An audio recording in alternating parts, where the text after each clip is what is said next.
John tried to act as suave as possible and listened to Barbara talk business. He didn't want to blow his chances at long-term love and short-term sex. Barbara began to talk about monthly feedback figures, and John started to zone out, imagining him and Barbara at the reunion, a power couple. She would make his classmates sick with envy, if he could get her to tone down the boring chatter. John's balls were gripped by certainty.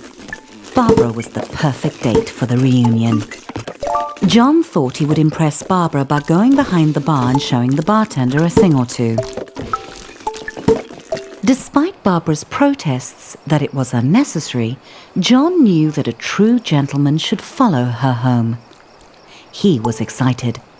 There was still 3 months until the reunion, and he'd already landed his perfect date.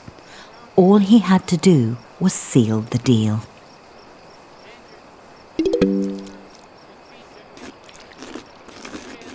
Barbara thanked John for the evening and politely did not invite him inside for coffee or sex, even though John had dropped some pretty obvious hints he'd be into both, or just the sex. The door slammed on John's hopes. He didn't understand. He'd laughed at all Barbara's pie chart jokes. He'd listened to her boring stories. The blank eyes of the lawn flamingos were witnesses to John's shame.